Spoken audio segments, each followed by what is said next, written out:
So welcome everybody. My name is Lynn Bliven. I'm one of the co-instructors for the sheep production class. As Betsy said, we have quite a diverse group from around the country. So I'm sure we'll have some good interaction as we go forward. And we may actually have some folks that were part of last year's course that will be joining us as well. So I did want to just spend a couple of minutes. I guess I should introduce myself a little bit more. I work for Cooperative Extension in Allegheny County, which is in Western New York. I'm on the southern tier border with Pennsylvania, so just above Bradford and McKean counties. Pretty rural community. I have a small farm. I raise some cattle. You can see in the background. I couldn't get my sheep photo to come up with my virtual background. I'll have to work on that. But we do also have a small flock of Katahdin sheep at this point. So anyways, I wanted to spend just a couple of minutes before I turn it over to Betsy to get started on making sure folks understand how to move through the curriculum. I'm teachable. So in addition to our lectures once a week, there will be some resources that you're welcome to peruse. We hope that you will interact in some of the forums and share with your fellow classmates. As you're navigating through, if you start and click in one section, there it goes. You'll see that there's along the top there, it says to complete and continue. If you click through the course in this manner, and as you complete things, then when you get to the final end of the week of the class, you'll actually be able to get a certificate if that's something you would like to have. But I wanted to point out that the webinar participant guide is here. I will be sending a weekly reminder. I think it's helpful for folks to get it the day of the class, but you can always go into Teachable and connect to the link as well. And it does also outline the topics that we'll be covering through the course as we go. Each week will be made available to you. I believe we've set it for Sundays. I guess I should check that again, Betsy, when it would be open for the next week, but that next week will appear for you. And you can always go back and catch up on items or continue to communicate with your fellow students. There's a pre-course survey if you haven't taken the time or haven't had an opportunity. I know there were some folks that just actually signed up today, so I'm hopeful. I did double check. I hope I didn't miss anybody, but I will send another reminder to please complete the pre-course survey. That just gives us some information. And again, this is all in the introductory session of the class. There's information there on the Kiva zip loans if that's something that's of interest to you, and it does outline what you need to do as far as participation in the course in order to be eligible for those. As Betsy mentioned, quite a few have already commented in the forum. If you haven't, take a chance to introduce yourself to others in the course. And then you'll find as we go through, we also have included a general resources here. With some links that we feel are very useful. The Cornell links, but also the some of the industry ones, and also the Maryland Sheep and Ruminant page, which has a lot of resources, and there will be some specific activities that Betsy's going to be referencing to when we get to that will come from articles on those pages. The one last thing I wanted to do before I wrap up is there is also general forum. And this is a place that perhaps you have a question, a comment, something good going on that you want to share. Your lambing season starts, you want to share photos, anything that you would like to share with fellow students and with Betsy and I that doesn't specifically fit maybe the forum of the week that we're discussing. So just a general catch-all place, a great way to share ideas, again, share links of things that you're aware of or that others in the group might be interested in doing. So there is actually a video as well on how to navigate the Teachable if this is new to you. So with that, unless there are some questions, I'll stop sharing. Betsy, is there anything else you felt I should include in the intro there? As long as they realize that you can click on the little titles over on the left-hand side of the page, and then when you want to go back, there's a little arrow up in the corner. I'm always the person that can't figure out how to get back to where I was. Yes, that's correct. So if you're looking at these items here, you can always You can click on scroll any up of and those. down, and you can click on any point. Just the complete and continue kind of follows you through to show. So you can see like I have 92% complete because I've obviously clicked through everything You the previous cheated. year, and it doesn't reset it. Well, it doesn't reset it for students that are continuing again. But again, that's you certainly at any point can scroll up and down and see the items that we went through on that class. So hopefully that's helpful. At any point, if you have questions, feel free to email us as well. We want it to be as easy as possible for folks to get out of the class what's important to you. So we won't be, necessarily checking if you did each thing. That's kind of up to you what you want to get out of it. But we certainly want to make sure we support you in whatever you need to get the most out of the course. So with that, I will turn it over to Betsy. Okay, I wanted to remind people that if you have questions during my talk, since I usually talk like crazy for an hour and a half to try to fit everything in, to put them in the chat box, and Lynn monitors that as we go along, and she'll stop me if she thinks it's appropriate, or we'll talk about the questions at the end. So feel free to type away in the chat box. You can even talk to each other over there. Okay, I'm going to share my screen. Hopefully everything's where I think it is. And we do have a small enough group too that if you want to ask questions, we will allow for Q&A at the end as well, or you can raise your hand. So we want to be flexible and have it be a good interaction. We will ask that folks do stay muted when you're not speaking, just for background noise and distraction. Great, go ahead. Can you see my sheet picture? Yes, your screen is showing. Great, thank you. Let's see here. I'm making sure I can find my controls. This is a picture of some lambs I had a few years ago. I just thought it'd be a nice way to start off with some sunshine and green grass. Where I am right now, it's pretty much snow.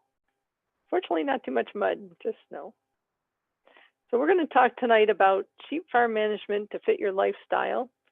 And the reason I say that is because it's great to have sheep, but if it doesn't fit in with the rest of your life, it probably won't last very long. And just so you can see some pictures of me when I'm not sitting in my messy living room, that's my family. We're all a bunch of swimmers. And I do have border collies. I have one lazy border collie puppy there. That's from several years ago. And the person I was walking with, her toddler wanted out to walk, and the border collie was tired, believe it or not, so she got to ride. And I do have lambs at 2 different farms. As I mentioned in the forum, we have I have Katahdins at home, or at least hair sheep. I won't say they're all Katahdins. And I have a commercial Dorset flock at work. And I work for Cooperative Extension in St. Lawrence County, which is in the northern part of New York, touching Canada. So I know we have somebody from Ontario here in the class as well. So we're sort of neighbors. It's a ways to Toronto, but we hop on the train in Brockville and go to Toronto occasionally. And just to be more realistic about what it's like outside, here's a picture from this time of year. And those are round bales, and I do feed my sheep outside. I put the round bales out in the fall and gradually open them up for the sheep as the winter goes on. And because they're wrapped, that isn't just snow on them, they actually have white plastic around the outside, and they keep amazingly well. Almost everything keeps well when it's 0 degrees. So let's talk about your life. Why is your life so important? I'm bringing this up because I've seen several different people, different families, dive into sheep production or goat production or even beef production, and they go like crazy. They're all enthusiastic, and then it starts to be not as much fun because they didn't plan for the rest of their life, and the rest of your life keeps going, so you need to plan for that. Think about what your work is like. Is it rigid? Like, do you always punch a time clock? Is it hard to get a day off if you need it? Are the hours set? Do you get to pick your vacation? I work a lot of hours, but they're somewhat flexible. If I really need to go home and check my sheep, I can, and then work late. So the flexibility is important, but you just need to plan for what your situation is. And then there's your family. I happen to be the mom. I pretty much always made dinner. I would pick the kids up at 6:30 from swim practice while making dinner and doing chores. Like, do you have kids? Do you have kids that are going to come home for the holidays?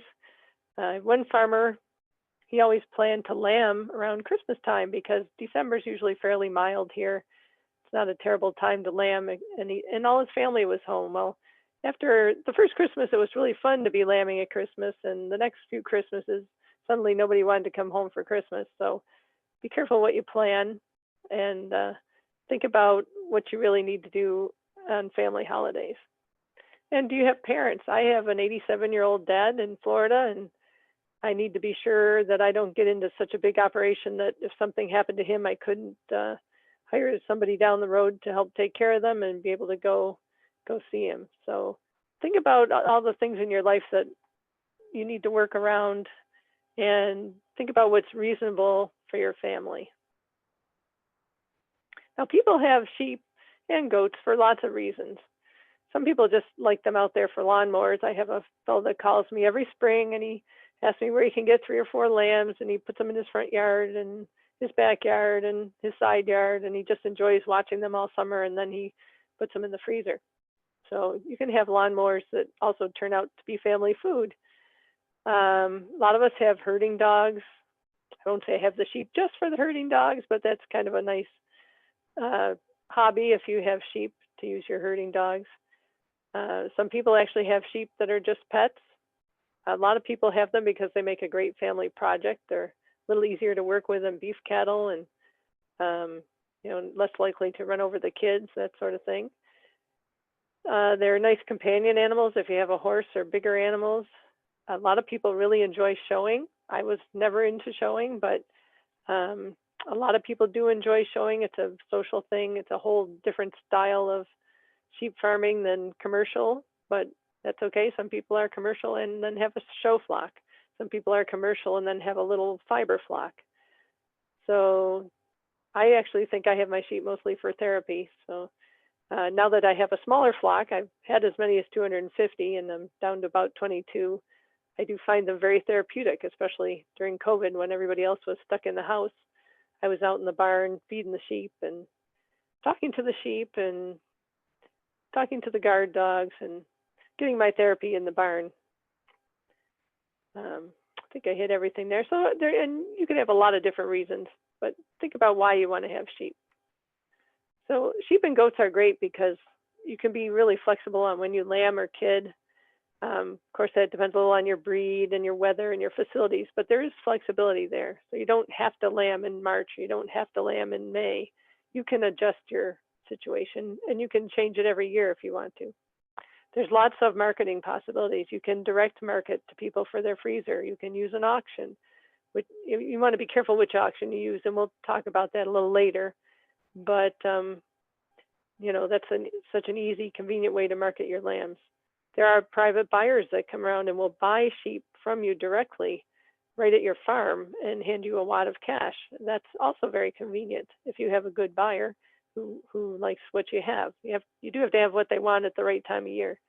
And you can also sell breeding stock, which I think is probably the most challenging because people say they want breeding stock, and unless you get a deposit, a lot of them change their mind by the time you're ready to sell them. So breeding stock is a whole nother way to sell lambs and rams and ewes. And I want to mention in our list of resources, there is a little thing on breeding stock, there's a couple different articles on marketing. There's some really good things on body condition scoring. So I would really recommend that you either print those off and look at them or put them into a folder on your computer so you can look at them later. You can market lambs at almost any size. And these are sort of what we call some of those different sizes. Hothouse would be anywhere from 35 to 55 pounds. I'm just saying 50 pounds there as an average. Ethnic lambs are 70, 80, 85 pounds. I had one guy wanted only 73-pound lambs, which don't know what he was thinking, but it's pretty hard to make them all weigh 73 pounds at the same time. And then there's finished lambs, which for most people are going to be 90 to 100 pounds on the East Coast. Out west, where you might be farming Rambouillets, it's going to be more like 130, 140 pounds. So that depends on the size of the lamb you have, and there's a really good article about that in there too. Sheep do have less requirements, less meaning less than cows. They need less housing, maybe not than cows, but they need less housing than goats. Their manure management is relatively easy because it's very dry. They don't eat as much. They're easy to handle. With lambs, you can pick them up and move them if you have to, although I'd highly recommend real handling equipment. Now, size matters, and when I say size, I mean the number of breeding ewes. So when I say I have a flock of 30, I mean I have 30 breeding ewes, and that means I might have a lot more sheep at certain times of year when I have all the lambs. So let's talk about flock size. So if you have 0 to 30 head of sheep, it's pretty easy to manage them. You can do a lot of the work yourself. Might need some help the day you vaccinate them, to trim feet, shear, those kind of things. But 30 sheep is pretty easy to manage. It's a pretty easy group to chase back in if they get out and that sort of thing. 30 to 80 is still pretty manageable with a little help. And you can still fit a lot of sheep into maybe an old dairy barn or an old shed that's out back, and just use it to help when you need it. And you start to get over 80 or so, it is more work. In a lot of cases, the people that start out with a small or, a leftover barn are finding they need to either take some sheep to a different place or put up a more barn or make it more efficient. And when you get over 100, 120, then you really need to be efficient, unless you really don't have much else to do, because it's going to take you too long to do chores and handle the sheep when you need to. And you're just going to have more care, more lambs, more pens, more everything. And while I was going through this morning, I remembered a couple other little size rules of thumb that I'd heard over the years. And this was from Kathleen Harris, who used to work with processors all around New York State while she was running a beef and sheep farm. And she always said 300 was a good size family operation, that with a family you could run 300 sheep without much problem. So I don't know if she's crazy, but you could, I think, with a couple people and some teenagers. 400 is about how many you need to afford a tractor, according to Bruce and Liz Vermeulen. I asked them one day why they had 400 sheep, and that's what he said. And then to make your own hay, we always figure if you need more than 500 bales or close to 500 bales, then you should be making your own hay. And we're going to talk about buying versus making your own hay a little bit later in the talk. So those are just some rules of thumb, and they're going to vary depending on where you are in the country. So I know we've got some people in little different situations than we are in here in New York. So that's just some ideas. Take them with a grain of salt. I'm just going to show you some simple examples. Excuse me. Have a little drink. Here's a really small operation. He had 6 ewes and 2 llamas. And this little shed worked great. We could close the sheep in the corner, vaccinate them. If he had a ewe with lambs that needed to be kept together, he took a couple panels and put them in the corner. See, there's a few chickens running around. The only problem with this shed is the guy that built it is like 6'4". I can stand up in that shed, but he can't. So it would have been smart if he made it a hair taller just for his sake. And it does occasionally catch the wind and blow over, but that only happens about once every 5 years, and we haven't lost anything as a result. Super simple sheep barn. And their water is not in there. That's movable, so you can move it around. He has water comes up near his fence line. In my house, I have probably 14 to 16 acres. Some of it's good land, some of it's really dry, some of it's clay. And I can run about 25 to 30 sheep there with their lambs most of the summer. Now, last summer I had to feed hay because it was a big drought. But now that I'm getting a little bit older, I'm more towards the 20 because it's just easier for me physically. I have run, this is my greenhouse barn. I have run 80 sheep in those facilities. and it was not pretty. We did survive the winter and the summer before I sold a bunch of the ewes off, but overcrowding it isn't really doing yourself a favor. At the extension farm, we have this big open front barn. It has 4 bays, several heated waters, and then it has a bay on the left side that's insulated, which we actually ended up almost never putting sheep in because it actually, if you close the door, they all got sick. It was much better to keep them in the open parts. And we could run easily 80 sheep in and out of there. And on the pasture we had, we're now down to about 30 because they would like me to spend more time in the office and less time in the barn, but you could easily run 80. And with a little help from the students, I could do that without any problem, even during business hours. This is the Downings farm up in way northern New York near Malone. And they just built that. It's very new. It's super efficient. You can see they can drive down through. They feed haylage and hay from a nearby dairy barn farm, and the sheep eat through the middle, and they can make pens, divide that into pens. There's waters along the way. They now have a handling system along the outside wall, and it's a great system. They got the grain bins there right on the end of the barn, so it works quite well. That's just another picture. On the inside, you see it's got like curtains up on the side so they can control the ventilation. And those are hair sheep, just in case some of you haven't seen those before. When I used to have 200 or more sheep, I was running them in and out of the bottom of an old dairy, old stanchion barn. And most of the time they spent outside. And I was also bale grazing them. I had bales out. I opened 8 bales every Saturday and fed them that way. And the rest of the time on Saturday, I was cleaning out the barn with the gutter cleaner. So it was very time consuming. It worked. Worked as long as I had enough help, and I needed a lot of help to do that. It wasn't super efficient. There was a lot of sheep to take care of. This is a super efficient big farm. Matt Kyle and his family run this. He has 3 barns like this. They're 430 some feet long. He's got very efficient feeders. There's a drive-through in the middle, and he can blow bedding into the pens. He feeds a TMR, that's a total mixed ration, where the feed's all mixed together and balanced. And there's pens. That looks like one big pen, but he does divide them sometimes down the sides there. The tire you see on the right side hanging on the wall is a mineral feeder.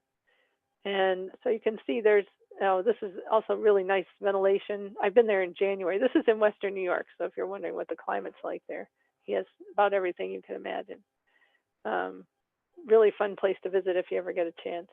So you can see there's a wide variety of sheep barns and styles. Sometimes you just need a place to catch them. You don't even really need a barn. Kind of depends where you live and what it's like. And just to prove I did have goats, and we may have some people on here that have a few goats. I did raise meat goats with my sheep for quite a while. At that time, it was really hard to get any return on the meat goats. Now they're worth quite a bit. They are more work. I went back to just sheep because they were less work than the goats. So how can we make the farm mesh with the rest of your life? And you want to have some goals for your business. So you want all that to go together, and you want it to mesh up with the resources that you have at your farm. So we're going to look at some of the options. And that's my flock following me up through the field. We were posing pictures for work, and I actually have a bag of treats behind my back. So I was cheating. Let's talk about chores. Okay, there's lots of different things you're going to do with your sheep, but you're going to do chores every day, probably twice a day in a lot of cases. So let's talk about chores. If you can't make chores efficient and easy, you're going to get tired of taking care of your sheep. So how often are you going to clean the barn? You're going to clean it out every day? Are you going to clean it out every week, once a week? Like if you only have a few sheep in a box stall, you could probably do that. Are you going to have a bedded pack? That's where you just keep putting bedding on and just clean it out once or twice a year, depending on how fast it builds up. A lot of that will depend on whether you feed in the barn or outside of the barn as well. And Betsy, there's a question here I think that kind of fits. Okay, so what's that? One was, what did the Kyle barn use for bedding? And then also the question is, can you describe what is a TMR? Okay. Can you explain TMR? The bedding used at Kyle was, I think, large straw bales. And he actually had a tractor that the shredder sat up on top of. And he drove down the alley and has shredded this bale and shot the straw into the pens. It's pretty amazing, actually. Except you want to wear like a dust mask when you're doing it. But that saved them a lot of time. It also pretty much threw bedding onto the lambs. I think he tried to do it right after he fed them so that he could go down through there and shoot over the top of them mostly. Right. TMR is a total mixed ration. Most of us feed hay or hay and grain or pasture to our sheep, but on a bigger flock, people tend to use more efficient feeds like haylage and corn silage and grain mixed together in a total mixed ration. You actually weigh out the parts into a mixer wagon and it stirs it. It's got a big auger in the middle kind of thing to mix it up. And then you feed it out as you drive along. And the feeder wagon has weigh cells on it, so you can figure out, even if you're doing this in tons, you can figure out how much you need of each feed and then put it in the feeder wagon and mix it up and feed it. So it's a super efficient way to feed a lot of sheep. It has to be good quality feed, but that's another lecture. Okay, back to cleaning the barn. In my case, I actually sort of scoop out some of the manure every day. And then once a year, we clean out the bedded pack. And the reason I clean out a little bit every day is I have had a disease called Johne's in my flock, which is spread by manure. And so I don't really have to clean it out every day, but I feel like every little bit I can do to help get rid of the Johne's is worth it. And it doesn't take me, only takes me 5 or 10 minutes to do.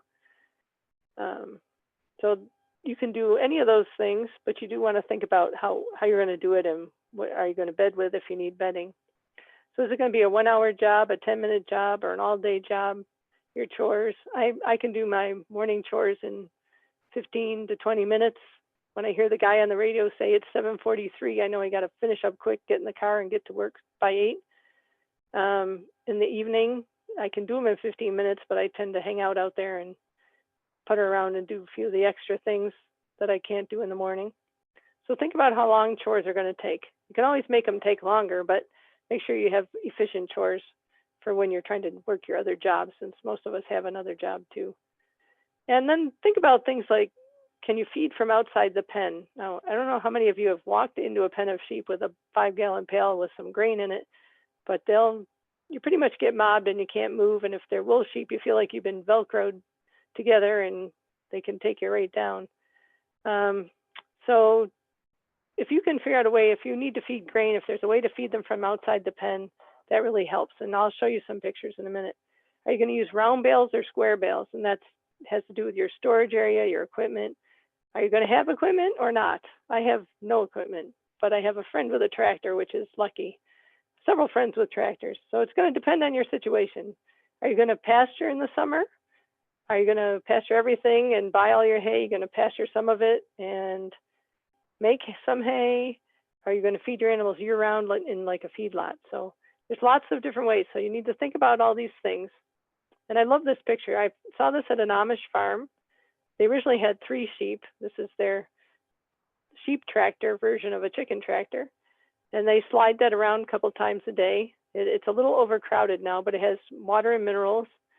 And the sheep just stay in there all the time in the summer. This is actually my barn. This is a great picture my daughter took. And you can see I used upside down hog panels on the sides for the lambs. So the whole big holes were at the bottom and the lambs could put their heads through and eat. It must be late summer because I have the lambs in and I'm feeding them and the ewes aren't allowed in the barn. They just have to stay outside at that time of year. This is what I meant by feed them from outside the fence.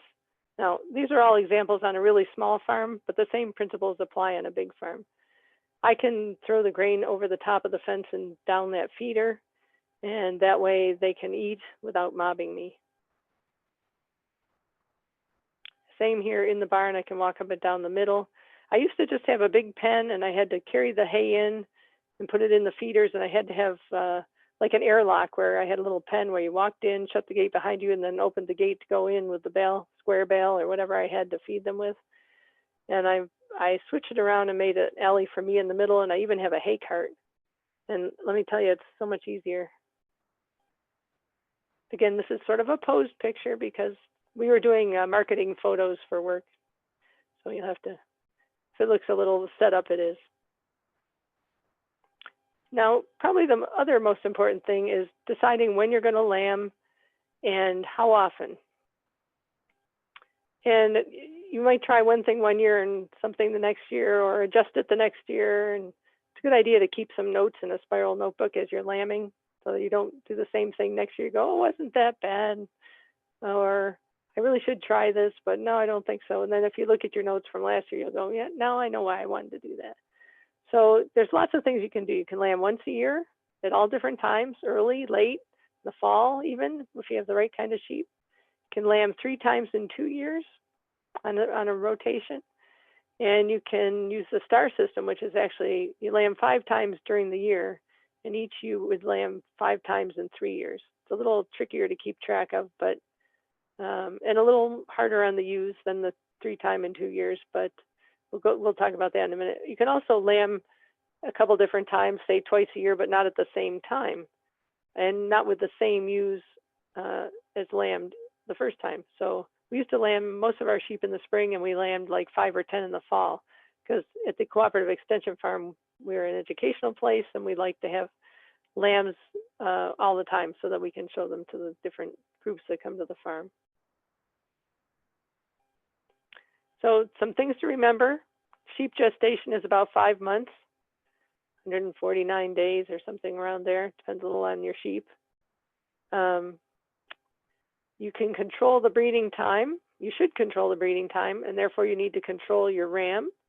That means your ram shouldn't just be running with the flock all the time, because you'll have lambs.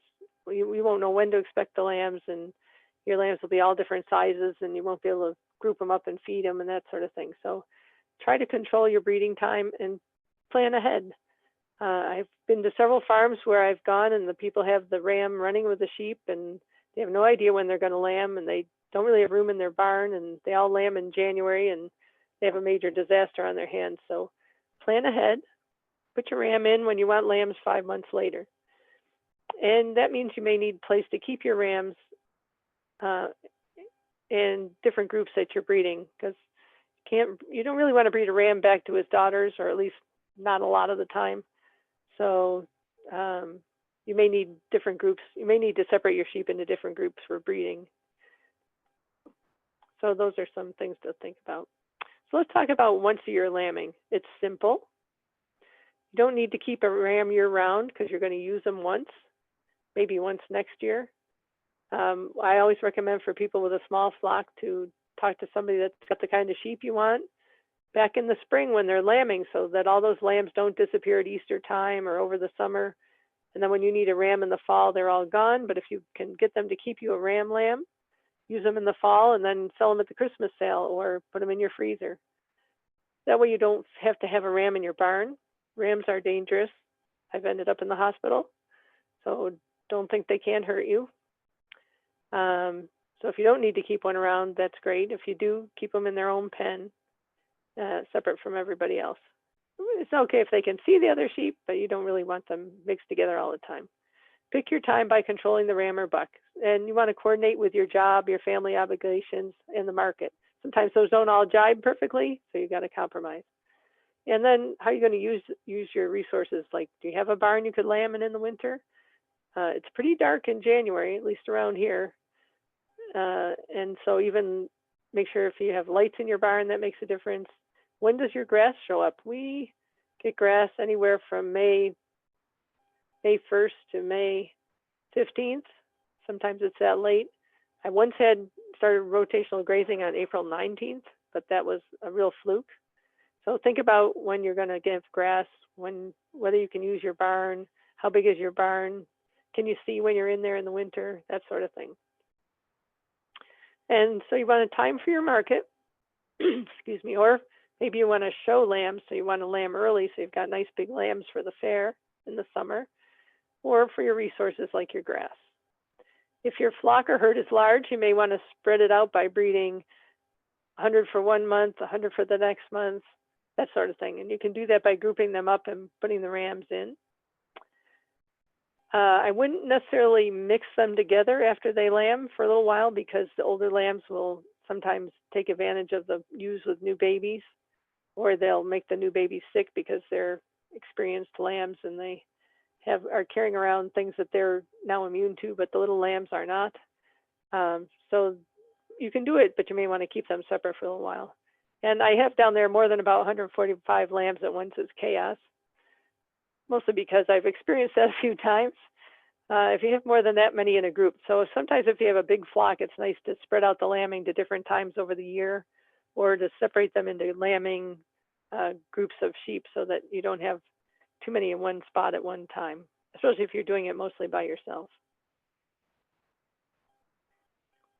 145, that's the time when the sheep, it's like about to get dark, it's starting to rain, and there's a sheep way out in the back 40 decides to lay down and have twins. All the rest of the sheep have gone to the barn, and you're standing out in the field with no one to help you, and you're wondering why you did this. So some more about once a year. You can expect about 1.5 weaned lambs per ewe or more. So if you have 30 sheep, you'll have about 45 lambs to market. And I put that picture on because the barn does not look crowded with 30 sheep, but with 30 sheep and 45 lambs, or in my case, since I usually have more than 2 lambs per ewe average, it can be a lot of animals by the time they get big. So it'll depend a lot on the breed you have, and the season that you lamb, and a little bit on your age of your ewes, because older ewes tend to have multiples, and also on your ability. So with once a year lambing, you don't really need to separate any animals at breeding unless you have females that are too young to be exposed or are related to the ram. I hold my ewe lambs, a lot of them, to 2 years, because I don't separate them and feed them to get them big enough to lamb at a year, but you certainly can lamb them at a year if you feed them well. You only need 1 lamb weaning pen unless you need to divide them into bigger or smaller for feeding purposes. So come later in the year when you wean the lambs off, they're pretty close in size usually if you're only lambing once a year. If your group is big, you're going to need more than 1 ram or buck. So we normally figure 1 ram to 30, 35 ewes. Some of them can cover 50 with no problem, but you need to think along those lines. So if you have a group of 150 sheep and you put 1 ram out there, your lambing time is going to be really spread out. It's going to take a long time. So if you put 3 or 4 rams in there, you'll get them all bred relatively quickly. Also, you won't ever run into having a ram that isn't fertile and then having no lambs the next spring if you run multiple rams. Again, consider your market when you decide when to breed them. So here's some examples. Let's say you want to market for the farmer's market. You're going to have them all USDA processed, and you're going to sell retail cuts. So maybe you're going to lamb in June, you're going to lamb late, grow the lambs on pasture and in the barn during the fall, and then process them in January and February when the processors are less busy. I'm still trying to get my summer lambs into the processor. It's also a good time, if you can't get them in the processor, it's a good time to go to the auction because prices are generally high in January and February because there's not a lot of lambs. Most of them have gone to the Christmas market and the rest of them aren't born yet. So that's one. People don't think of lambing in June that much, but it can work out pretty well in our climate at least. You can lamb in March. March is getting to be a little more daylight, and you can either wean the lambs before they go out to pasture and raise the ewes let the ewes have pasture all summer and then market the lambs anytime, or you can put the lambs on the pasture when they're like 6 or 8 weeks old and they've got a good start and they'll grow like crazy on their mothers in the green grass. And you can market them preferably in the fall so you don't have to feed them over the winter. You can lamb in April. We lamb a lot of times in the late April, May, and we use that intensive pasture to raise the lambs. We try to plan it so lambing's just finished when the grass comes so we can start rotating through the pasture. It's really hard to lamb on rotational pasture because Where in a sheep lamb, she won't necessarily leave the spot where she lambed for a while. So if you're moving the rest of the sheep, it's hard to get those that have just lambed to go with them. So we usually let them lamb up around the barn, and then we give them a little grass to lamb on, but then we don't actually go into the pasture rotation until they've all lambed. So then if you wean the lambs in late summer when they're starting to overrun the pasture because they're all getting bigger, you can then use the rest of the pasture to maintain the ewes as long as possible. And sometimes you can pasture them right up until like December. And you can feed the lambs in the barn and sell them in November or carry them over for January, February sales, or until you can get into the processor, whichever comes first. And there's people that are going to show their lambs in the summer, so they might lamb in January. They've got a nice barn. Doesn't have to be hot, but it needs to be protected, and you need to be able to work in there.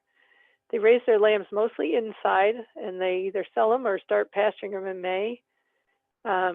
Or you can pasture the ewes and keep the lambs in and feed and market them. And some people like this because their lambing's all done, and then they're going to be doing haying in June. You know, their lambs have gone to the Easter market, or they've sold them in June to people that want them for the grill. So this can work for some people. I personally don't like lambing in January. I've lambed in January at work for a long time, and it was really hard when it was so cold, but it's really cold here in January. So it depends a little where you are. If you can lamb in January and it's not 20 below zero, it might not be so bad. Now you can lamb once a year in the fall, maybe say October, September, October. There's a great market for hothouse Christmas lambs.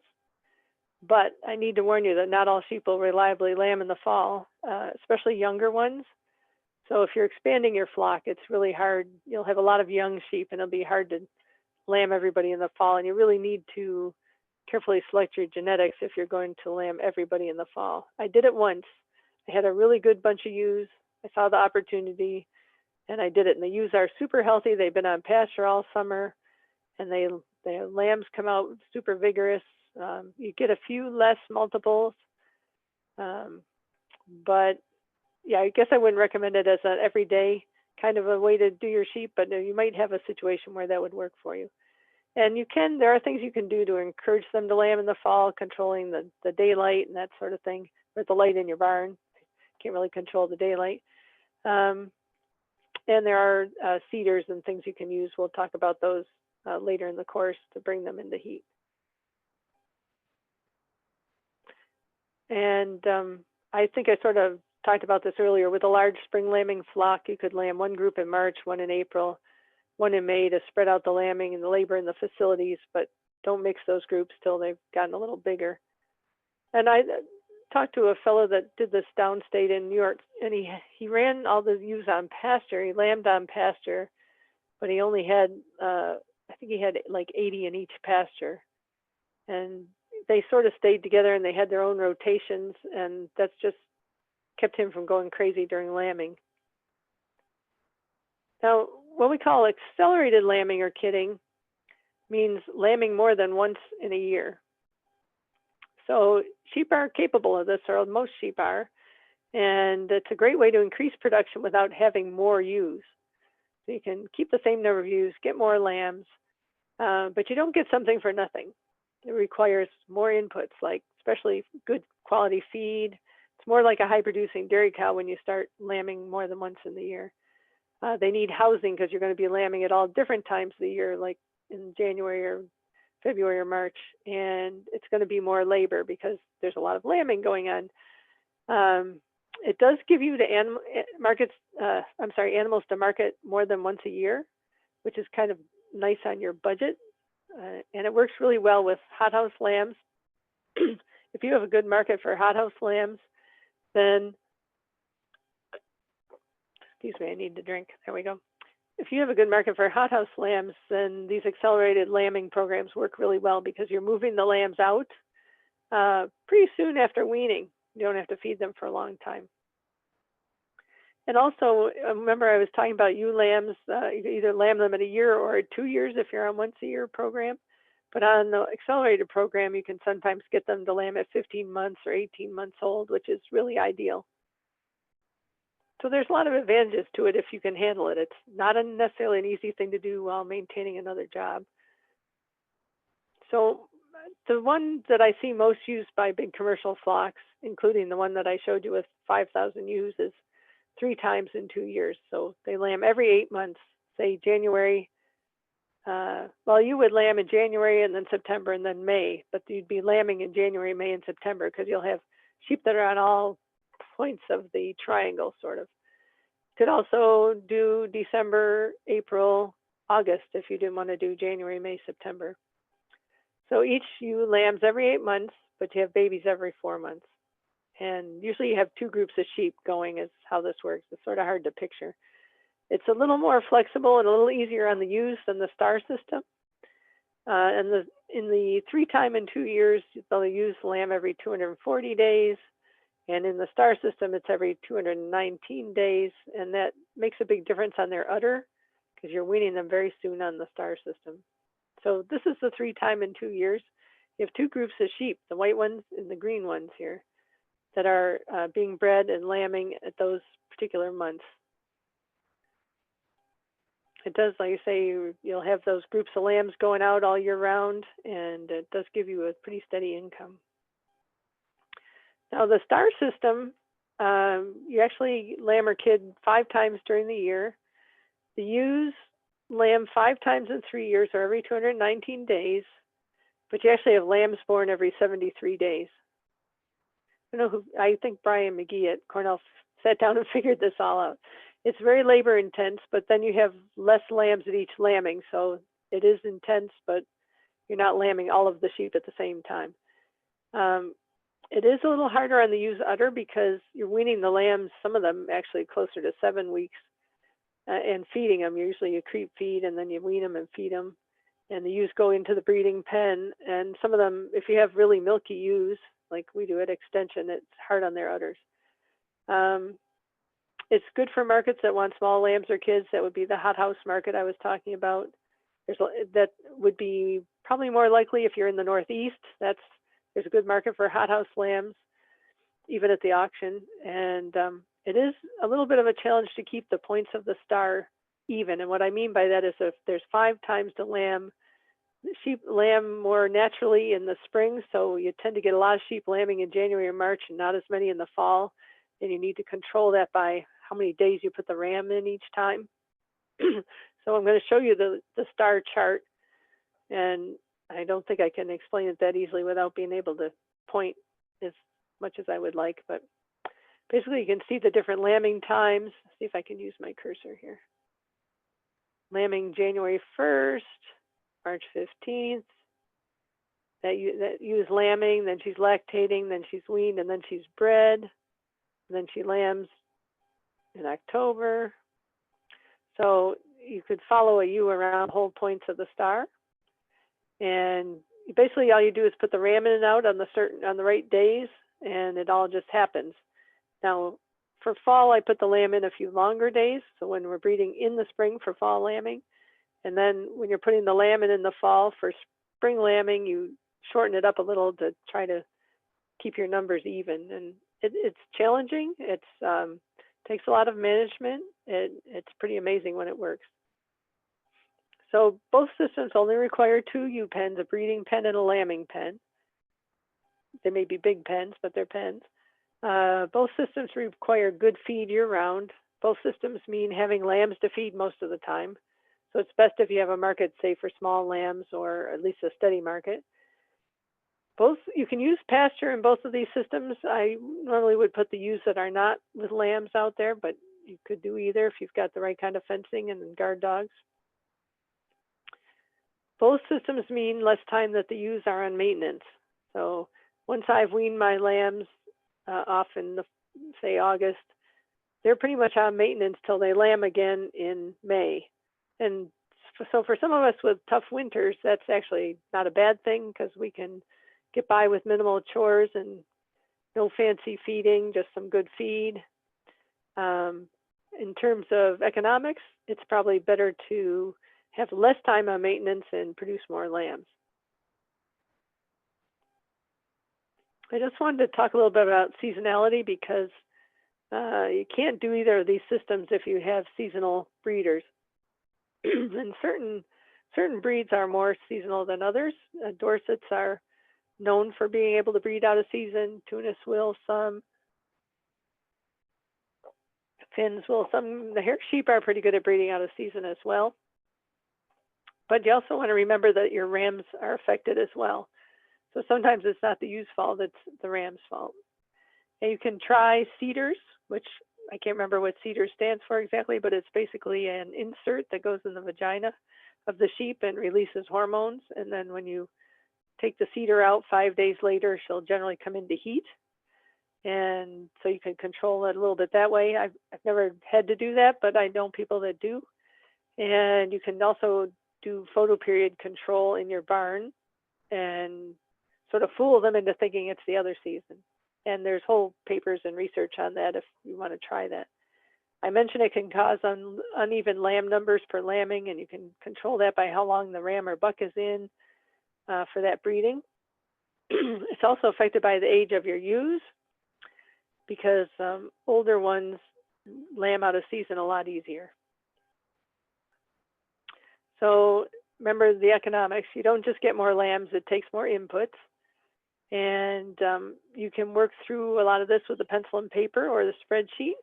And I'm sorry, those are blue on blue, but I couldn't get them to change color. But there are spreadsheets at both the Maryland site and at the Cornell site. That's what those two sites are that are listed there. And you might also look at the ATRA site that's listed up in your general good sheep references at the beginning. They have a lot of budgets in their bulletins as well. Yes, if money grew on trees, then we could just have all the sheep we wanted. So I just want to talk about buying hay versus making your own. A lot of sheep farmers have another job to support their sheep habit. And there's lots of different ways to do your haying. You can have somebody hay your own ground for you. You can make your own hay. It's not free when you make your own hay, don't forget that. And you can do it on shares. You can purchase some and make some. You can purchase it all at once and have it delivered. You can purchase it as needed, do a little of all of those things. And forage is one of your biggest expenses for the year, so you want to really think about this. Now you can do haying this way.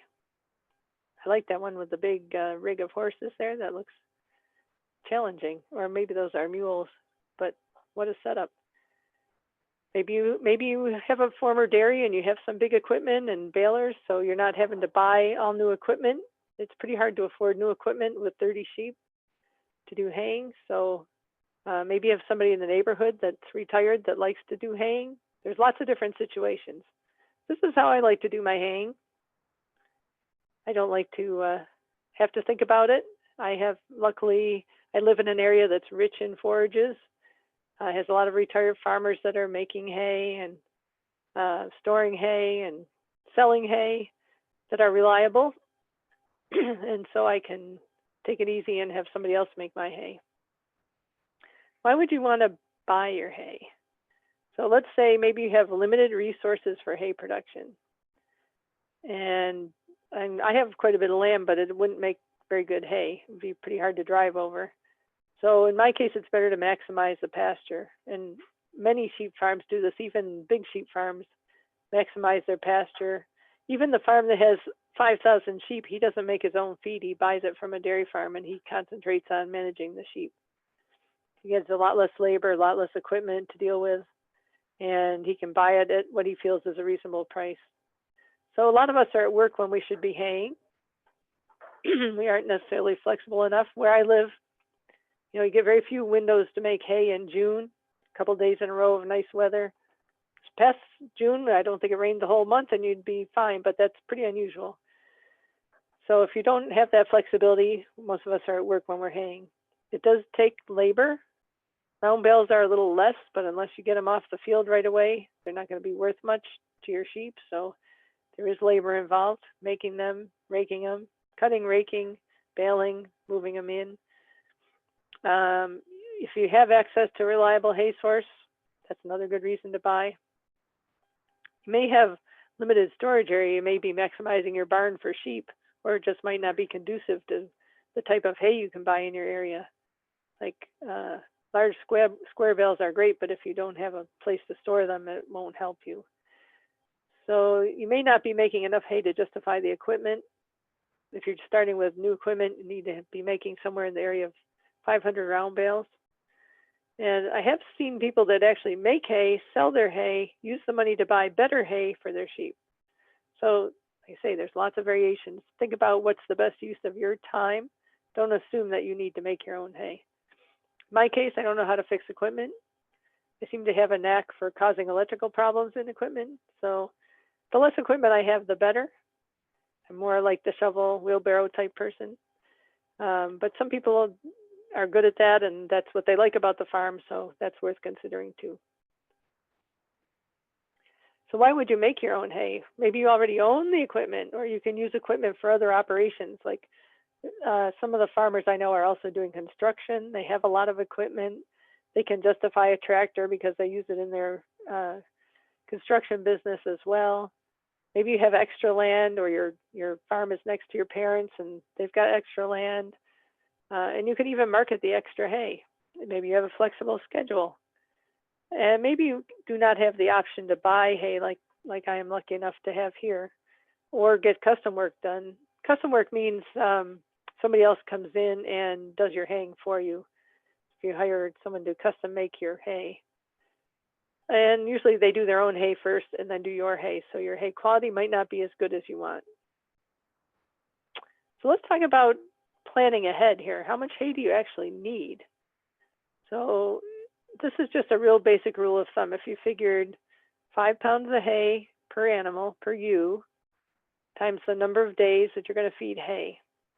Now, if you have really big sheep, I know somebody mentioned Rambouillets, you're going to need a little more than that probably. If you have Shetlands, might be a little less than that, but 5 makes a good round number to practice with here. So let's say I have 40 ewes times 5 pounds a day, and then I'm saying 200 days because that's about what we have to feed here in northern New York.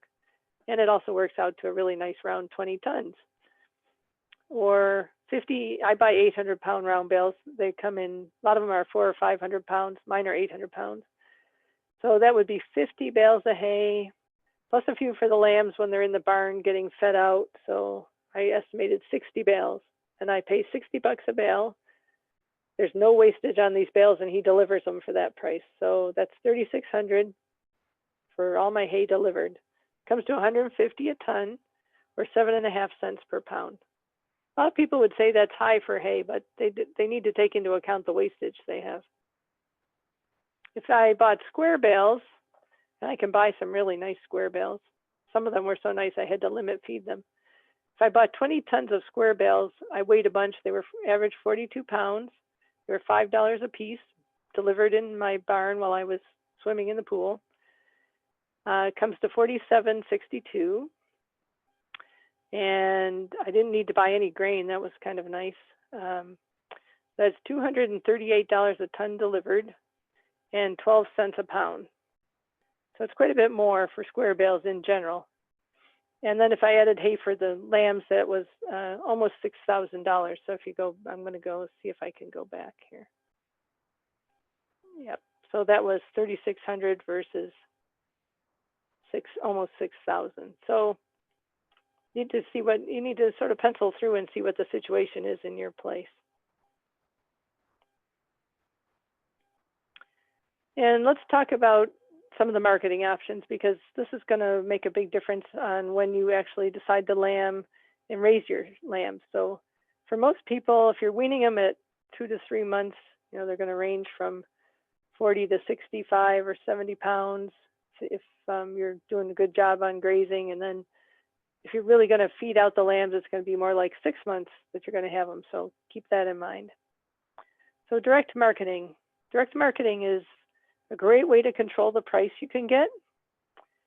It also takes the most time because you need to line up individual buyers, need to work with the processor, need to make sure all their cutting instructions get to the processor, and then you need to make sure that they get their lamb picked up or that you pick it up and deliver it to them.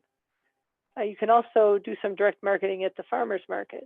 And I know people that just go to the farmer's market and take orders. They don't actually sell retail cuts of meat there, because that gets a little trickier at the farmer's market, where you need to keep it cold and it needs to be processed at a USDA processing to do that. But direct marketing is great if you have a lot of time on your hands and you really enjoy talking to people and hearing them on the phone and having them text you all the time when you can't get into the processor. So if you enjoy that kind of thing, direct marketing is great. Like I said, you set the price. I always said, I set the price, I think it's really high, and then I never have anybody complain. So don't be afraid to charge what it costs you. There are private buyers that come around. They will stop at your farm. They'll buy your lambs. They'll pay you in cash usually. We have some people that come around our area and buy lambs, especially out at the Amish, where it's harder for the Amish to arrange trucking. And it's very convenient. You have to sort of take what they offer. You can dicker with them a little, but if you have what they want, they'll usually give you a decent price, and you don't have to do anything. You just have to be there when they show up.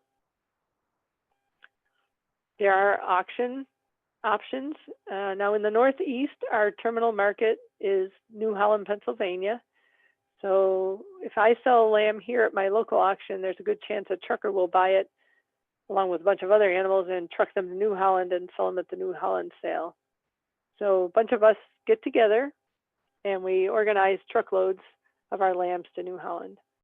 And we'll send hundreds of lambs there in the fall. So you want to make sure you go to the right auction.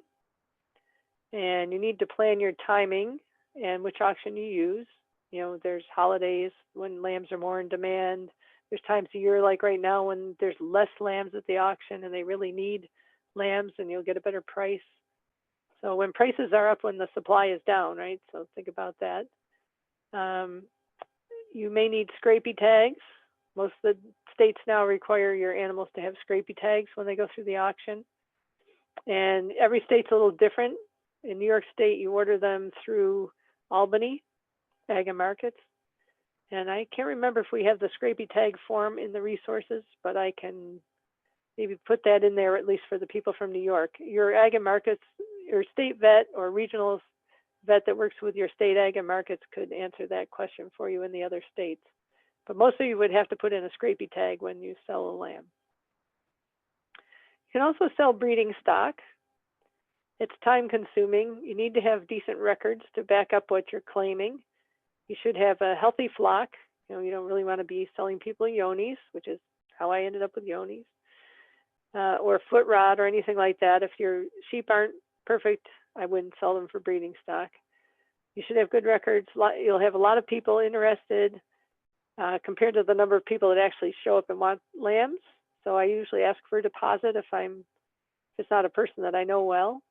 And remember, if they bought your sheep and something happens, they're going to call you later. Unlike the person that ate one. Well, they might call you if there's a problem, but most likely they will enjoy your lamb and you won't have that kind of phone call.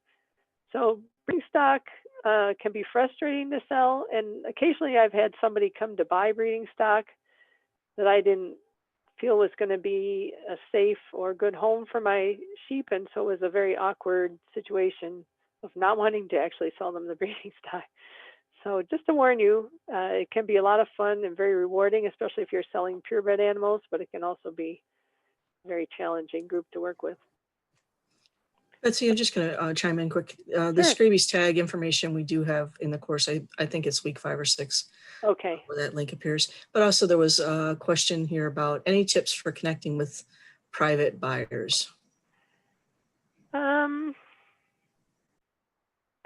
Sometimes you can connect with them through the auction, like if you've sold animals at the auction and you see their name and you can find them. A lot of people up here find them through me because the private buyer will call me and ask if I know if anybody has lambs.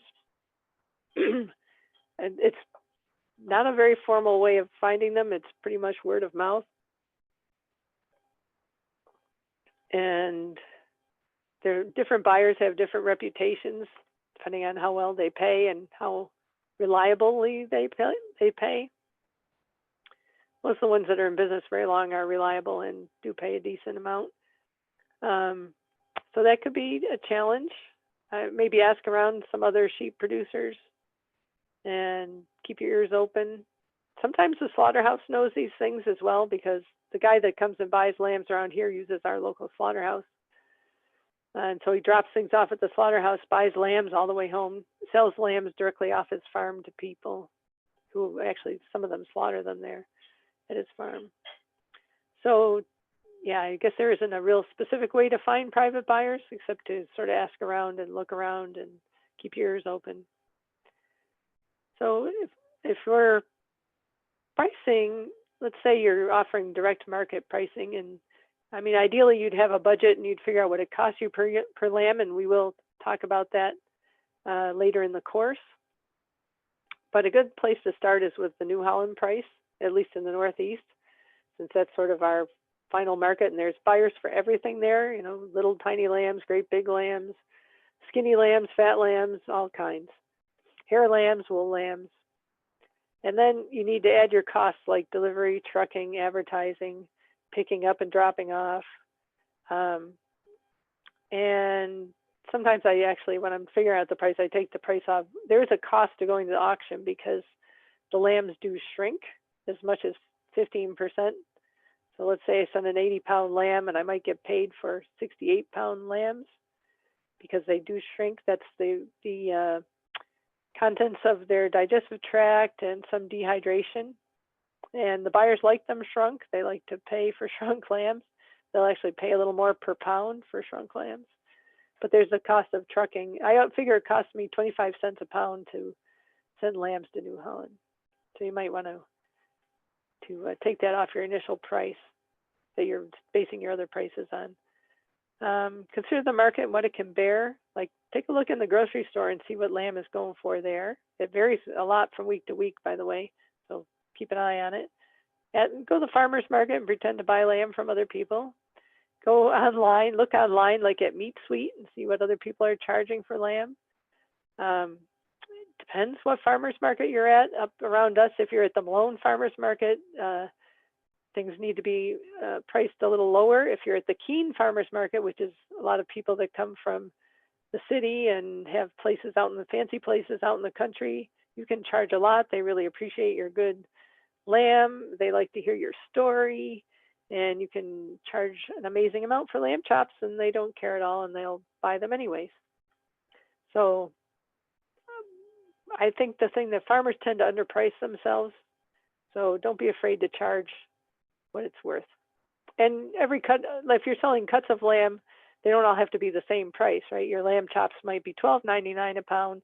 Your shoulder chops might be $6.99.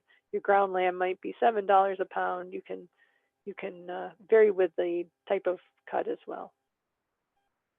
There is, by the way, there is a place on Meat Suite called the price calculator, and you can put in all your different cuts and the prices and see what it adds up to.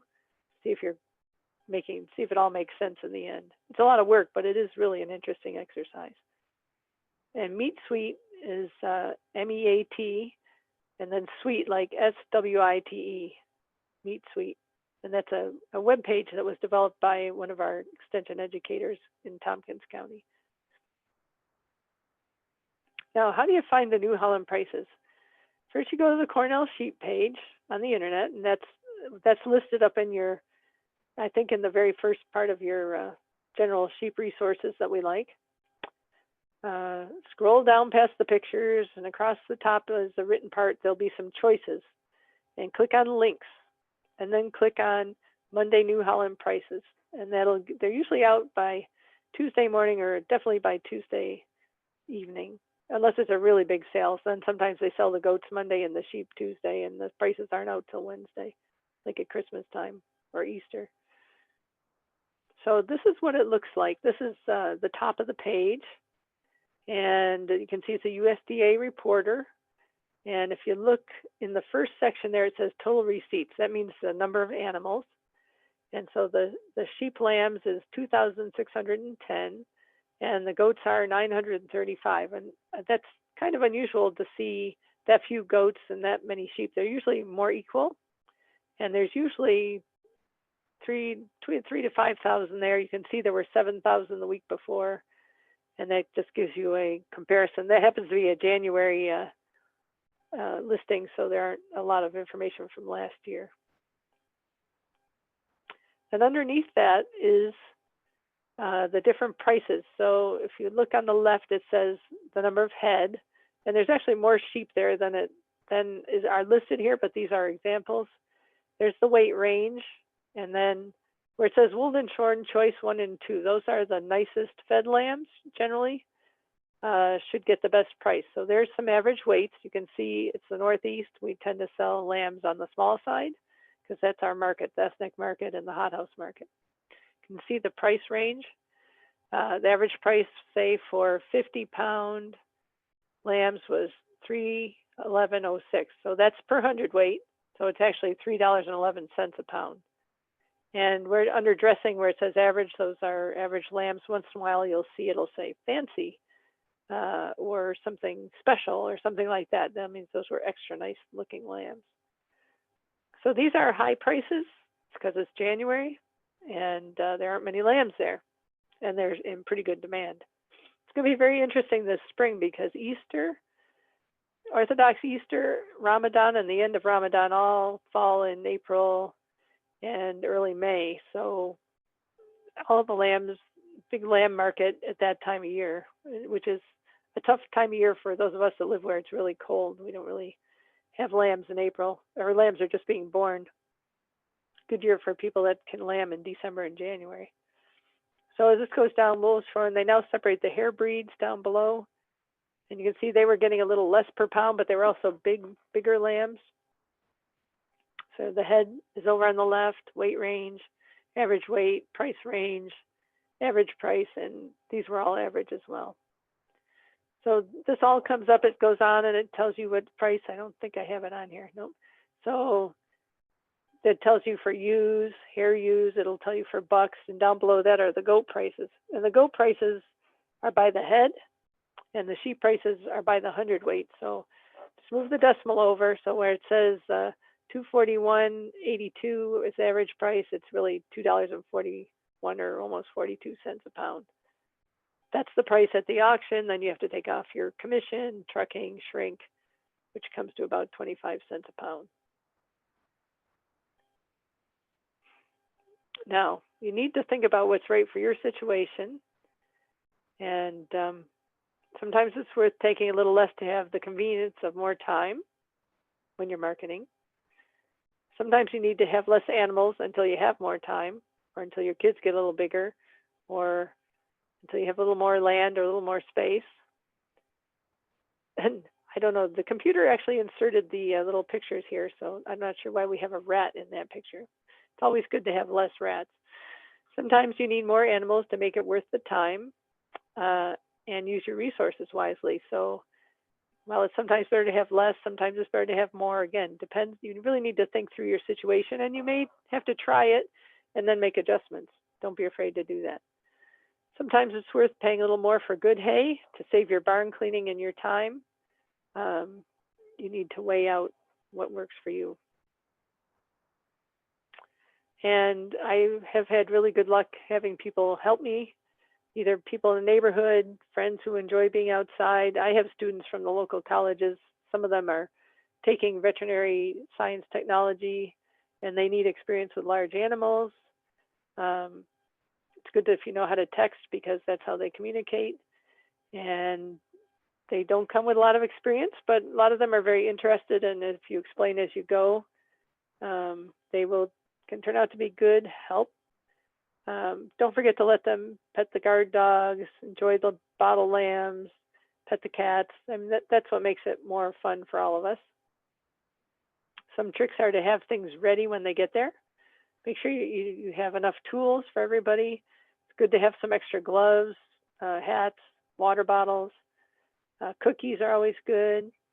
I sometimes give them a little gas money, and I'm trying to always thank them. I do have a fella down the road that does puts all my round bales into the barn for me, or out in places them in the pasture, and I pay him, and I pay him per bale. That way it's sort of official, and he provides, that way I don't need to have a tractor. So there's people like that around that'll help you out. You do need to be careful of liability. Make sure you have liability insurance. There are different laws for what you can do with different age kids in terms of equipment, mowers, and that sort of thing.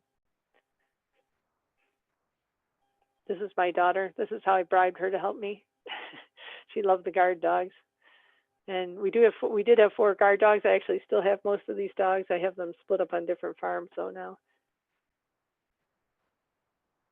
And these are different students helping out. They've got a lot of good experience. They had a lot of fun. And I probably couldn't have done it without them. I now have my farm down to something I can pretty much handle by myself with a little help once in a while. I think that's all I have. So I'm going to. So Betsy, I'm just going to add in my piece on Yes, on give your the 2 cents. volunteers. So if you are working with a formal program or you have formal internships, that can be great. But also understand that many states don't allow that. And so here in New York, especially, even if you're bartering, that's considered hired. And so you need to be aware of things like workers' comp. And it's never an issue until someone gets hurt. So it's beyond an umbrella liability thing. But if you're technically, whether you're paying somebody in cookies or lamb Pizza. or cash, pizza, it's an employment. So just kind of toss that out there. I know the situation with obviously with the working with the students and the facility at Extension is a little bit different. Yes, we actually have a memorandum of agreement for them. Great. So it is one of those things you just need to be aware of, because the fines can be pretty exorbitant.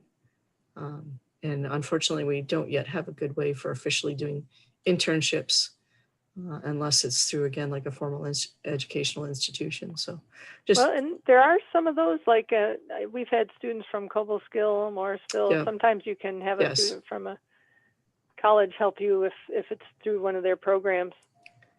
Right. So I see a few questions over here. Somebody asked about AI. I have done sheep AI. Sheep are not as easy to AI as cows, especially with frozen semen. You actually put the sheep on her back in a cradle, and you anesthetize the sheep, and you insert the frozen semen through a little slit in her flank directly into the horn of the uterus. So you don't usually just do one here or there. Usually if you're going to AI sheep, you arrange to have the semen brought in from England, and you do 100 ewes at once, and you synchronize them all, and you have a plan for selling breeding stock when you're done, because it's expensive. It is a great way to get some new genetics, but it's not really practical for most people. I have done some fresh semen AI. I think there's a lot of potential for that, where you collect the ram, extend the semen, and drive to a farm and insert it into synchronized ewes. When I was in Europe, I was really lucky and got to go to France for a marketing tour of their livestock system. And they have huge ram studs, and the farmers, they're all proven. They have EPDs, predicted differences for these rams, and they basically, a farmer synchronizes their ewes. They call up, they order the semen. It's collected in the morning. The technician drives it to the farm, and you just are basically using a syringe and putting it into near the cervix of the sheep. You don't have to go in through the cervix or anything. For some reason, the frozen semen is not vigorous enough to get through the cervix. A sheep's cervix is really bumpy. It's not smooth like a cow cervix, where you can just get your little pipette through there. So you can do AI, but it's not widely used at the moment. I was really hoping to get it going with the fresh semen AI and get some farmers to go in together on a good ram, but I couldn't get anybody to. We all tried it, and all thought was amazed. We had really good luck doing it compared to even the other people on the research project in Maine, but it was hard to get farmers to work together to do it. Betsy, I did miss a couple early on about bedding. So I know we talked about the bedding that they use at the cow barn, but then I think you talked about daily cleaning. And the question was, what do you use for bedding, if any, if you're doing daily cleaning? A lot of times, if there's what you've put in the feeder, the sheep have picked through, and you can pull what's in the bottom out and use that for feed or for bedding. Sorry. Usually it's either hay or straw. Sometimes it's chopped. I use stuff that's collected around the edges of my walkway, and you can actually buy cheaper hay to use for bedding, or if you're in a place where there's straw and it's reasonable. That's what I've used mostly for bedding. I suppose some of the big dairy farms now are drying their solids from their methane digesters. I don't know how available that is in different places, but yeah, chopping is an advantage if you have that, but not all of us do, so it does make it easier and keeps things drier. There also, Christopher, to comment or a question on using lime on a bedded pack, and I think it was helping somebody get into the class at that point, so I'm not sure if you had talked about. I did not talk about lime. I don't use lime in my barn. I don't when I say daily cleaning, I'm just picking off the top of the bedded pack. In my case, it's not like scraping it down to the Scraping concrete. the bottom. But you could. I mean, there are people that do that, especially if they have like a box stall and they just shovel it out and throw some bedding in. Then you could use, I mean, if you could afford it, you could use those nice pellets they use for horses. But most people use hay or straw. Sawdust, you could use sawdust. It does get in their wool. So It's kind of terrible. Yeah. If you keep it dry and, obviously if you're putting any kind of lime on, then you would need to certainly put some dry bedding, chopped or something on top of it. Right. But yeah, sometimes if you're converting an older barn or you've got concrete, that might be necessary. There's several questions here about rams. And I honestly didn't remember, Betsy, if you talk more about rams and ram management next time. A little bit later. We talk about it a little bit in reproduction and health. Yeah, okay. But I see here somebody want to know how many rams, and I mentioned that it's like 30 to 50 ewes per ram. That they of course, can that cover. require, age and body condition and that's the things that go into it in order to make sure that they're, you always want to make sure that you don't forget about the ram pre-breeding season to get them in a good condition. Sometimes they come in pretty thin. Boy, I was really worried about my ram last year. I thought he had some terrible disease, but turns out he was just working awful hard. I had 2 rams and they were apparently doing a lot of competing. I did post the link to Meat Sweet. The first one I copied was actually somebody else referring it to Meat Sweet. So the second one is that actual direct link to the calculator if you want to play a little bit with that on the pricing. Then there's a question here. Do you ever lamb on pasture without pens? Yes, quite a bit actually. My sheep are, at neither farm can we actually close the sheep in the barn, or do we close the sheep in the barn? So they can get out, they go out on the pasture and lamb. Some years we have intentionally lambed mostly on the pasture. It's okay. They do great out there if the weather's not too bad. You do have to go, around in the morning and find them. Like our sheep were pretty creative, and they would go under a thicket and they'd go behind a log, and I'd spend a lot of time just walking around trying to find them all. And I would take my bucket of stuff and I would tag them and dock them and do everything right there in the pasture and just leave them with their mother. And you have less lambs getting mixed up between mothers because they don't lamb close to each other like they do. And I'm fortunate that the sheep that I work with don't have a lot of lambing problems, so I don't really need to be there when they lamb about 99% of the time. And so yeah, you can lamb on pasture. There's actually a really good little booklet that Tatiana from Cornell did a big study called Low Input Lambing and Kidding.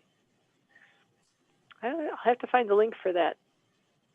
We kind of went away from it. It's a little easier to lamb near the barn, at least time-wise for me. I used to lose predator, like 10 pounds walking around. Yeah, you have to have good predator levels control. may have some impact on where you lamb or how you lamb on pasture, for sure. And then there's a question here about natural weaning. Natural what? Natural weaning. Oh, natural weaning. So assuming that Christopher, you're just saying just leave them out there. Lambs decide or the ewes to decide when they no longer want to nurse. You can do that. I mean, I have weaned my lambs and then put the ewe lambs I want to keep back out with the flock and let the ewes wean them when they get around to it. If you wean the lambs at 90 or 100 days, you don't hear hardly a peep out of the ewes. They're pretty ready. The lambs aren't always too happy. I mean, you can do that if you can keep the condition on your ewes. I just find that when the lambs get so big that if you have two 65-pound lambs butting up under a sheep's udder, they're picking her right up off the ground, and it's hard on their udder. So there was kind of a follow-up question there from Teresa on what is the best way to wean lambs. So she notes we also have trouble with ewes having so much milk. Yeah, if you can leave the lambs with the ewes longer, that helps that problem. And you need to, if you got that, if you're weaning them early enough so your ewes have a lot of milk, then you need to take the water away overnight and put them on crappy feed, basically. And it's hard if you're still on pasture because the green grass is usually pretty high quality. It is very challenging. Right, so it's hard to drop that nutritional level, and it may actually be the moisture content in the pasture complicates things as well. Right. So we found it a lot easier to just wean them later, but and we just pull the lambs and either put the lambs out and keep the ewes in, or keep the lambs in and put the ewes out, depending on what time of year it is and what the situation is outside. And we keep a close eye on them because you want to watch, make sure nobody gets mastitis. We have just a couple of minutes left. If there's some additional questions, feel free to put them in the chat, or if you'd like to voice a question, you're free to unmute yourself. I also want to remind you again, if you haven't already, to get into Teachable and do the course survey for us. We appreciate that. And also share with your fellow classmates in the forum, introducing yourself. There is a Facebook page. I think some of you have asked to join. I haven't let anybody in because I was waiting to look at a class roster to make sure I wasn't just letting anybody in under, I think it's BF232 Sheep Management. I think it's a closed group, so you have to ask to join. But I just do that because sometimes people like to share pictures there. It's sometimes a little easier to do, but. And the recording will be posted. Yes, probably. Yes, we will be using the same meeting password next week. And I do apologize. I know we had somebody late signing in, and that passcode was not in the Teachable section. So it's now there. So that link in the general section will be the same link that we'll use for each webinar, and the passcode is the same for each week. And I will post also the link. Email. Yeah. I'll post a link of the recording. Depends how long it takes to process. Sometimes I can get it up tonight, but it most likely be first thing in the morning tomorrow. Great. Boy, I must have talked fast because we don't usually end up this early. Well, few years of doing this, you got it down to science. Good questions. It was a pleasure. Again, feel free to contact us throughout the week if you have questions or trouble navigating anything in Teachable. And we'll look forward to chatting with everybody next week. Well, Lynn, there is homework, not exactly homework, but if you go into next week's forum, there's a couple of things just asking you to, sort of get track of your forage inventory and the number of animals you need to feed, because we're going to talk more about feeders, feeding, what to feed, how to feed, all the nutrition part. So just collect that information up and maybe take a look at the forage analysis that I posted there for next week. And if you don't actually have your own flock right now, you could plan it based on what you anticipate you want to start your flock. Yeah, that's right. And what you want to do. So good exercises to be able to work through. And again, we really want to help you build an understanding of what your cost of production is so that you can sell your product for a profitable margin by the time we get to the end of the class. Challenging. All right. Thanks, everyone. Thanks, everyone. See you next week.